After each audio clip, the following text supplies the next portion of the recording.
Hello दोस्तों, नमस्कार। आज की इस वीडियो में हम लोग पढ़ेंगे चतुर्भुज और उसके 5 महत्वपूर्ण प्रकार। दोस्तों, चतुर्भुज का मतलब होता है कि 4 भुजाओं से घिरी हुई बंद आकृति। दोस्तों, जैसा कि यहाँ फिगर में दिखाया गया है, पहली भुजा AB है और दूसरी भुजा BC है और तीसरी भुजा CD है और चौथी भुजा DA है। तो दोस्तों, ये 4 भुजाओं से मिलकर बना हुआ बंद आकृति है, इसे हम लोग एक चतुर्भुज कहेंगे। अच्छा दोस्तों, किसी भी चतुर्भुज में 4 भुजा होते हैं और 4 कोण भी होते हैं। जैसे यहाँ पर रेखा DA और BA द्वारा बनाया गया कोण 1 है और दोस्तों यहाँ पर AB और CB द्वारा बनाया गया कोण 2 है। ऐसे ही दोस्तों BC और CD द्वारा बनाया गया कोण 3 है और दोस्तों CD और AD द्वारा बनाया गया कोण 4 है। तो दोस्तों, इस प्रकार से किसी भी चतुर्भुज में 4 कोण और 4 भुजाएं होंगे। और दोस्तों, किसी भी चतुर्भुज के चारों अंतःकोणों का योग, जैसे कोण 1, कोण 2, कोण 3 प्लस कोण 4। तो दोस्तों, इन चारों कोणों का जो योगफल है वो सदैव 360 डिग्री के बराबर होगा। तो दोस्तों, अब हम लोग समांतर चतुर्भुज को पढ़ेंगे, फिर उसके गुणों को जानेंगे। तो दोस्तों, एक ऐसा चतुर्भुज जिसमें आमने सामने की भुजाएं बराबर व समांतर हों, उसे कहते हैं दोस्तों समांतर चतुर्भुज। जैसा कि दोस्तों फिगर में एक समांतर चतुर्भुज दिखाया गया है। दोस्तों, आमने सामने की भुजा का मतलब क्या हुआ? जैसे यहाँ पर भुजा AB है, तो AB के सामने की भुजा क्या है दोस्तों? DC। यानी दोस्तों AB के सम्मुख भुजा DC है, तो दोस्तों ये दोनों एक दूसरे के आमने सामने की भुजा कहलाएंगे। ऐसे ही दोस्तों AD और BC, ये दोनों एक दूसरे के आमने सामने की भुजा कहलाएंगे। दोस्तों, इसमें क्या होता है कि AD हमेशा BC के बराबर होगा और DC जो है वो AB के बराबर होगा। दोस्तों, समांतर का मतलब क्या हुआ कि जैसे एक रेखा है DC और एक रेखा है AB, तो दोस्तों ये दोनों अगर समांतर रेखाएं हैं तो इनके बीच की दूरी, इनके बीच की लंबवत दूरी हमेशा बराबर होगी। जैसे दोस्तों रेल की पटरियां होती हैं, दोनों रेल की पटरियों के बीच की लंबवत दूरी हमेशा समान होता है। दोस्तों, ऐसे ही अगर DC और AB के बीच की लंबवत दूरी, इन दोनों रेखाओं के बीच की लंबवत दूरी अगर हमेशा समान है, तब उसे कहते हैं दो समांतर रेखा। तो दोस्तों, अब हम लोग समांतर चतुर्भुज के कुछ गुणों के बारे में पढ़ेंगे। जैसे सबसे पहला गुण हम भुजा के बारे में पढ़ेंगे। गुण मतलब इसकी विशेषता, यानी जैसे हमें भुजा के बारे में जानना है, भुजा के बारे में जितनी जानकारियां होती हैं उतना हम लोग सीखेंगे दोस्तों। यहाँ पर परिभाषा में बताया गया है कि आमने सामने की जो भुजाएं हैं वो बराबर और समांतर होंगी। तो दोस्तों, इसलिए हम लोग लिख सकते हैं कि भुजा जो AB होगा वो दोस्तों किसके बराबर हो जाएगा? सामने वाली भुजा के। सामने वाली भुजा क्या है दोस्तों? DC। तो AB बराबर होगा DC के। और दोस्तों समांतर भी होगा, तो दोस्तों इसे समांतर लिखने के लिए ऐसे दो लाइन खींच देंगे, AB समांतर DC। ये दोस्तों जो दो लाइन खींचा गया है खड़ी, ये समांतर का चिन्ह है। ठीक है। और ऐसे ही दोस्तों ये भुजा जो AD है ये किसके बराबर होगा? BC के। क्यों दोस्तों? क्योंकि दोनों आमने सामने की भुजाएं हैं, तो AD बराबर होगा BC के। और दोस्तों AD और BC ये दोनों एक दूसरे के समांतर भी होंगे, क्योंकि दोस्तों ये क्या है? सम्मुख भुजाएं हैं, यानी सामने वाली भुजाएं हैं। तो दोस्तों, अब हम लोग इसके कोणों के बारे में जानेंगे। तो दोस्तों, इसमें जो कोण होंगे, सम्मुख कोण जो होंगे वो एक दूसरे के बराबर होंगे। सम्मुख कोण का मतलब होता है दोस्तों आमने सामने का कोण। जैसे कोण 1 के सामने का कोण कोण 3 है, कोण 4 के सामने का कोण कोण 2 है। तो दोस्तों इसमें कोण जो 4 होगा वो कोण 2 के बराबर होगा और कोण 1 जो है कोण 3 के बराबर हो जाएगा। और दोस्तों फिर यहाँ कहा गया है कि एक ही रेखा पर बने कोणों का योग 180 अंश होगा। जैसे AB एक रेखा है दोस्तों, इस पर कितने कोण बने हैं? कोण 1 और कोण 2। तो दोस्तों कोण 1 और कोण 2 का जो योगफल होगा वो 180 अंश के बराबर होगा। ऐसे ही दोस्तों एक रेखा है BC, इस पर कितने कोण बने हैं? दो कोण बने हैं। पहला कोण क्या है दोस्तों? कोण 2 और कोण 3। इन दोनों का योगफल भी दोस्तों 180 अंश के बराबर होगा। ऐसे ही कोण 1 और कोण 4 का योगफल भी 180 अंश के बराबर होगा और कोण 4 और कोण 3 का योगफल भी 180 अंश के बराबर होगा। तो दोस्तों अब इसके क्षेत्रफल के बारे में जानते हैं। तो दोस्तों क्षेत्रफल बराबर होता है, समांतर चतुर्भुज का क्षेत्रफल होता है आधार इंटू ऊंचाई। तो दोस्तों इसमें आधार क्या है? कोई भी एक भुजा मान लीजिए, जैसे हमने मान लिया आधार AB को। अब दोस्तों ऊंचाई, ऊंचाई क्या होगा? तो दोस्तों इसके सामने की भुजा DC है, AB और DC के बीच की जो लंबवत दूरी होगी वही दोस्तों ऊंचाई होगी। जैसे यहाँ पर DC से हमने क्या किया, रेखा AB पर एक लंब खींचा, तो दोस्तों इसकी जो ऊंचाई होगी वही दोस्तों H होगी। तो दोस्तों H मतलब ऊंचाई। तो दोस्तों आधार क्या है?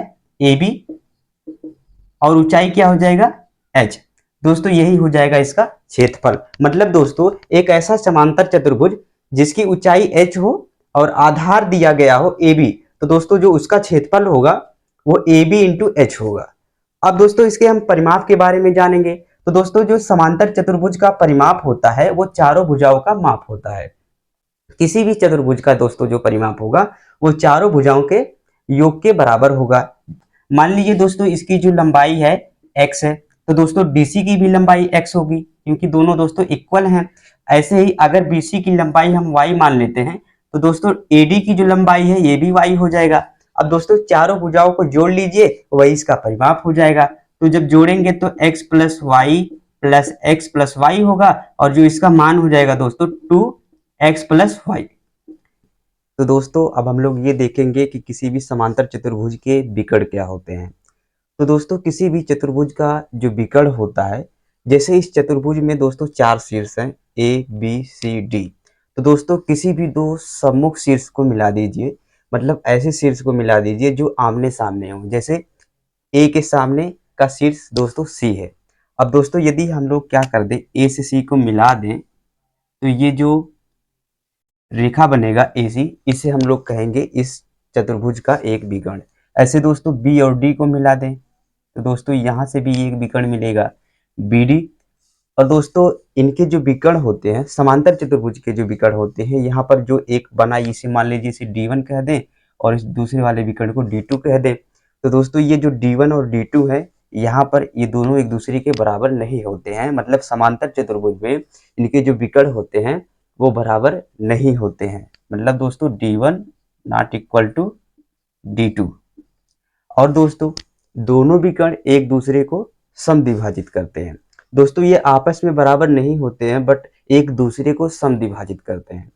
जैसे दोस्तों जो विकर्ण AC है यानी D1 है, ठीक है, इसे जो विकर्ण D2 है यानी BD है ये समद्विभाजित करता है। इसका मतलब दोस्तों कि इसकी जो लंबाई है और इसकी जो लंबाई है वो सेम होगी। क्यों दोस्तों? क्योंकि जो BD है वो AC को दो भागों में समद्विभाजित करने का मतलब दो बराबर भागों में बांटना।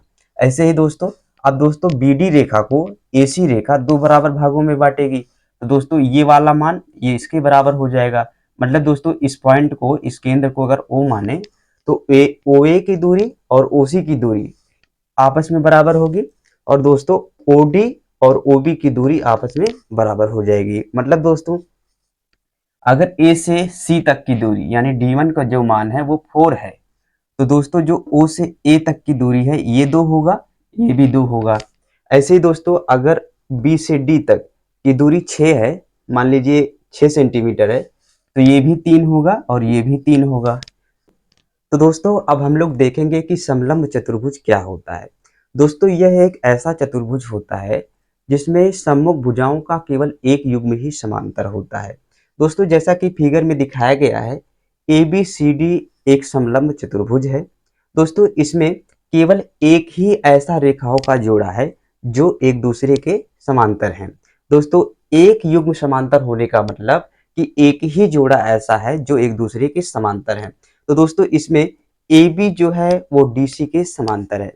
दोस्तों AD और BC एक दूसरे के समांतर नहीं है, केवल इसमें DC और AB एक दूसरे के समांतर हैं। तब दोस्तों ऐसे चतुर्भुज को हम कहेंगे समलंब चतुर्भुज। तो दोस्तों अब हम लोग ये देखेंगे कि समांतर चतुर्भुज का क्षेत्रफल कैसे निकाला जाता है। तो दोस्तों इसका क्षेत्रफल निकालने का सूत्र होता है 1/2 समांतर भुजाओं का योग इंटू ऊंचाई। यानी दोस्तों समांतर भुजाओं का योग करना है और उसे ऊंचाई से मल्टीप्लाई करना है और 2 से डिवाइड करना है। तो दोस्तों ये हो जाता है समलंब चतुर्भुज का क्षेत्रफल। दोस्तों मान लीजिए पहले समांतर भुजा की लंबाई यानी जो AB है इसकी लंबाई x है और दोस्तों जो दूसरी हमारी समांतर भुजा है वो क्या है, DC, इसे मान लेते हैं y। अब दोस्तों समांतर भुजाओं का योग का मतलब हो गया दोस्तों x प्लस वाई।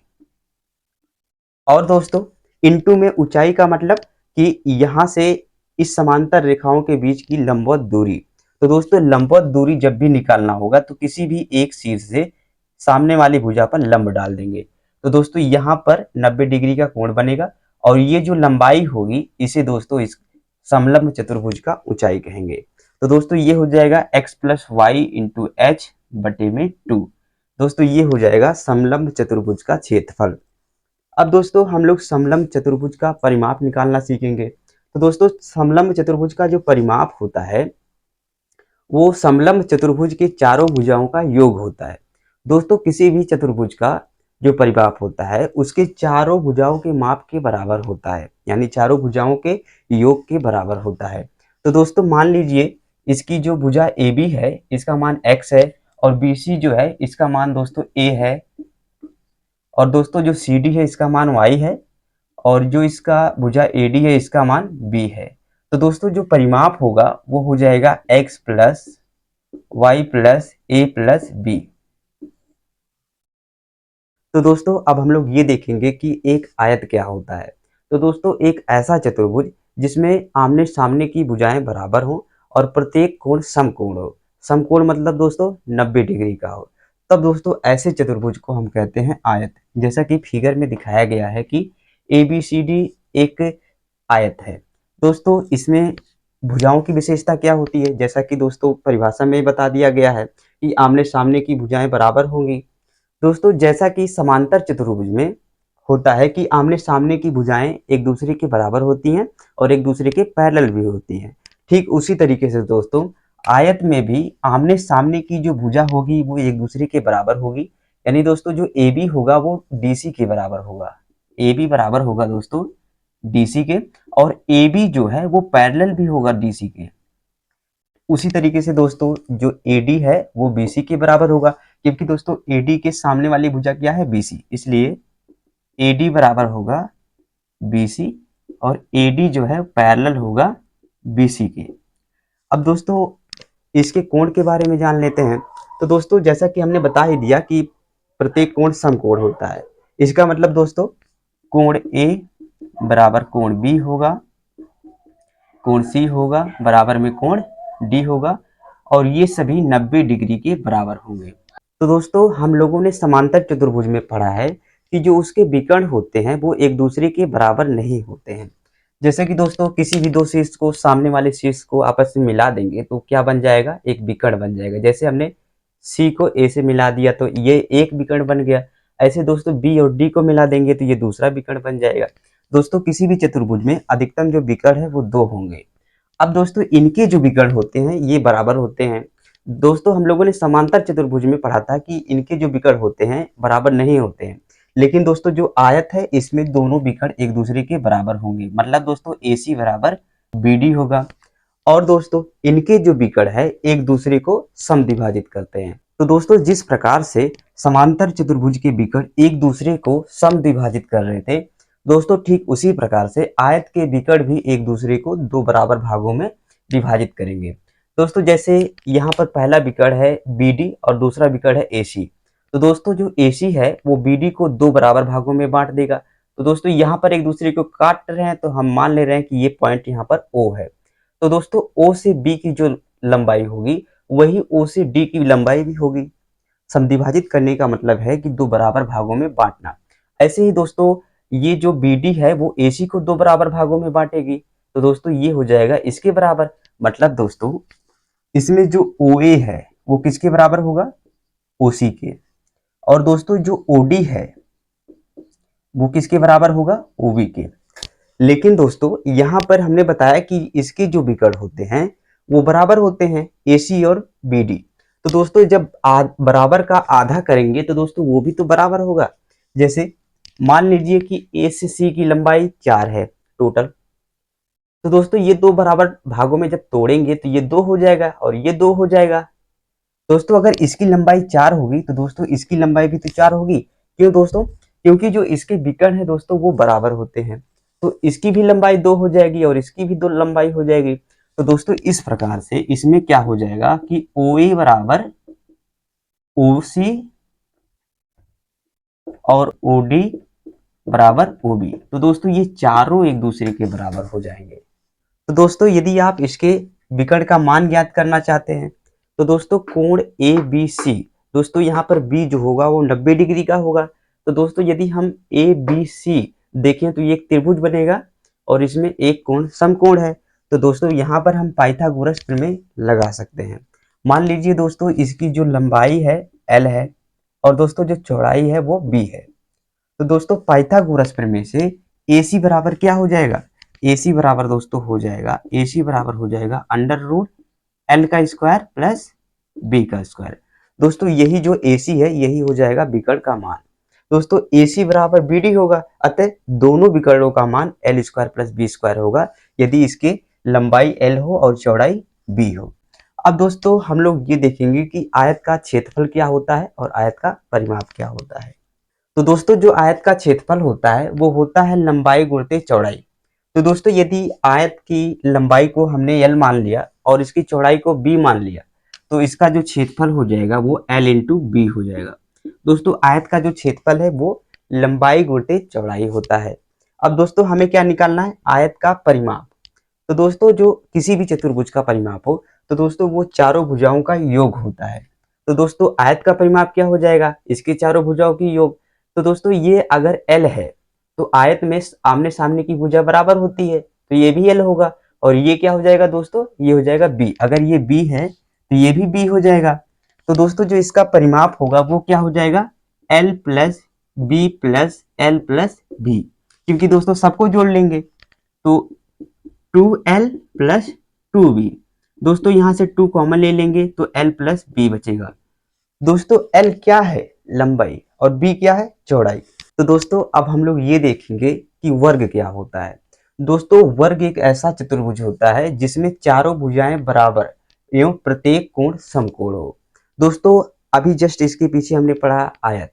आयत में क्या होता था दोस्तों, आमने सामने की भुजा बराबर होती थी और प्रत्येक कोण समकोण होता था। लेकिन दोस्तों जो वर्ग है इसमें चारों भुजाएं भी बराबर होंगी और चारों कोण भी बराबर होंगे और समकोण होंगे।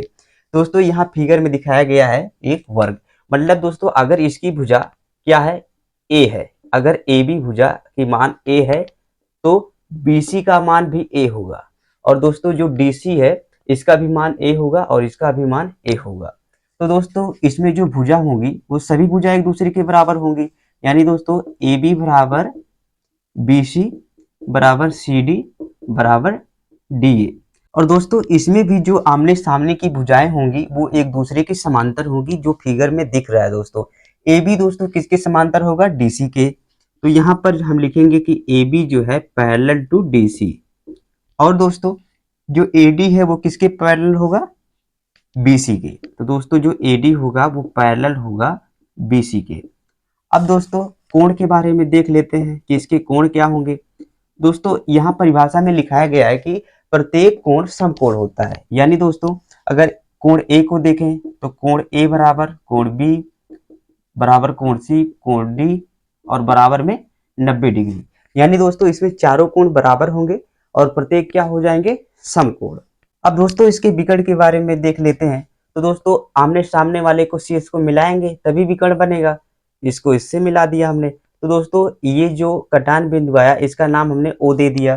तो दोस्तों इसमें होगा क्या, इसकी भी दोनों विकर्ण एक दूसरे के बराबर होंगे, यानी दोस्तों जो वर्ग होगा इसके जो विकर्ण होंगे वो भी एक दूसरे के बराबर होंगे, यानी दोस्तों AC बराबर BD हो जाएगा।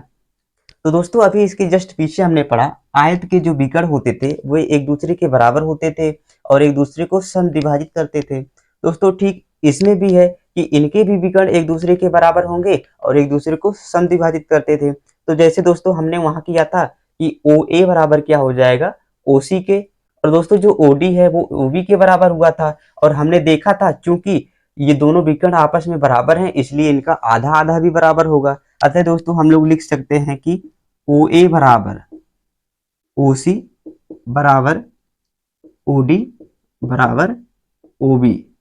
अब दोस्तों क्या देखना है, विकर्ण कैसे ज्ञात करेंगे।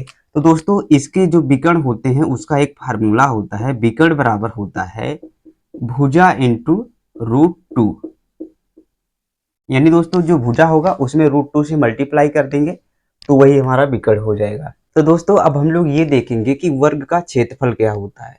अभी दोस्तों जस्ट इसके पीछे हमने पढ़ा कि जो आयत का क्षेत्रफल होता है वो लंबाई इंटू चौड़ाई होता है। तो दोस्तों ये उसका लंबाई L था और उसकी चौड़ाई B था, तो हमने दोनों को मल्टीप्लाई करके क्षेत्रफल निकाल दिया था। तो दोस्तों ऐसे इसमें करेंगे, लेकिन दोस्तों यहाँ पर लंबाई और चौड़ाई सेम है तो दोस्तों एल इंटू बी होता था, यहाँ पर क्या हो जाएगा ए इंटू ए, यानी दोस्तों ए स्क्वायर। दोस्तों ए क्या है, ए भुजा है, तो दोस्तों जो वर्ग का क्षेत्रफल होगा वो क्या हो जाएगा, भुजा स्क्वायर।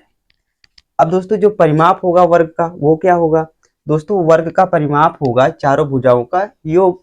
तो दोस्तों ए को 4 बार जोड़ेंगे तो दोस्तों ये हो जाएगा 4a, यानी दोस्तों जो वर्ग का परिमाप होगा वो 4 इंटू भुजा होगा। यानी दोस्तों भुजा में अगर हम 4 से मल्टीप्लाई कर दे रहे हैं तो हमें वर्ग का परिमाप मिल जाएगा। तो दोस्तों अब हम लोग ये देखते हैं कि समचतुर्भुज क्या है और उसके गुण क्या हैं।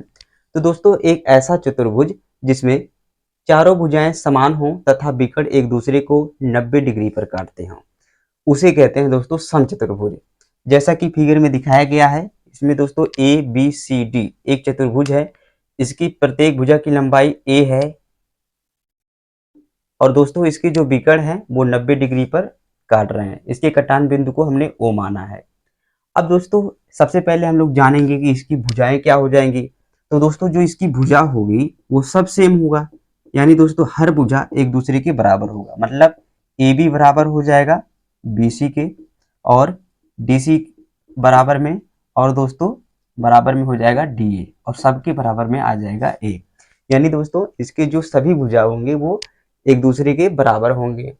और दोस्तों यदि हम बात करें इसके कोण की, यानी समचतुर्भुज की अगर हम कोण के बारे में बात करें, तो दोस्तों जिस प्रकार से हमने पढ़ा था सबसे पहले समांतर चतुर्भुज, उसके जो सम्मुख कोण होते हैं वो बराबर होते थे। तो दोस्तों इसमें भी सम्मुख कोण, यानी ये वाला पूरा कोण इस वाले कोण के बराबर होगा और ये वाला कोण इस वाले कोण के बराबर होगा। तो दोस्तों इसमें होगा क्या, सम्मुख कोण एक दूसरे के बराबर होते हैं। तो ए कोण ए बराबर कोण सी और कोण डी बराबर कोण बी। और दोस्तों अब हम बात करें अगर इसके विकर्ण के बारे में, तो दोस्तों यहाँ पर जो विकर्ण है वो एक दूसरे को क्या कर रहे हैं, 90 डिग्री पर काटते हैं, जो कि परिभाषा में बताया गया है। और दोस्तों जिस प्रकार से समांतर चतुर्भुज में जो इसके विकर्ण होते थे एक दूसरे के बराबर नहीं होते थे, तो दोस्तों यहाँ पर भी इसके जो विकर्ण होंगे वो एक दूसरे के बराबर नहीं होंगे। मतलब अगर हम बात करें विकर्ण की,